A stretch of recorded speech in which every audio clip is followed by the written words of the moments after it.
Zero current bill, gas subsidy రాని వారికి భారీ శుభవార్త. తెలంగాణలో కాంగ్రెస్ ప్రభుత్వం అధికారంలోకి రావడానికి ముఖ్య కారణం 6 గ్యారంటీలని చెప్పవచ్చు. ఎలక్షన్ల ముందు ఇచ్చిన హామీల ప్రకారం ప్రభుత్వం 6 గ్యారంటీలను అమలు చేస్తోంది.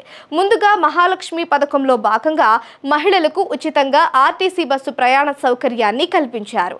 తరువాత ప్రజాపాలన పేరిట డిసెంబర్ చివరి వారంలో దరఖాస్తులను ఆహ్వానించారు. వీటి ద్వారా గృహజ్యోతి కింద 200 యూనిట్ల వరకు ఉచిత కరెంట్, ఆరోగ్యశ్రీ పరిధి పెంపు లాంటి పథకాలు అమలు చేశారు. అయితే దరఖాస్తుల్లో చాలా వరకు తప్పులు దొరలటంతో చాలా మంది ఈ పథకాలకు దూరమయ్యారు. ఈ క్రమంలో ప్రభుత్వం వారికి మరొక అవకాశం కల్పించారు.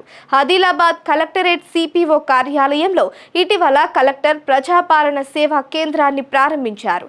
దరఖాస్తులో తప్పుల కారణంగా చాలా మంది పథకాలకు దూరం అయ్యారని, వారికి మరొక అవకాశం కల్పిస్తున్నట్లు తెలిపారు. వీరు తమ వెంట ఆధార్ కార్డ్, రేషన్ కార్డ్, విద్యుత్ కనెక్షన్ బిల్, గ్యాస్ కనెక్షన్ బిల్లుల జిరాక్సులు తీసుకొని ప్రజాపాలన సేవా కేంద్రంలో సవరణ చేసుకోవాలని సూచించారు.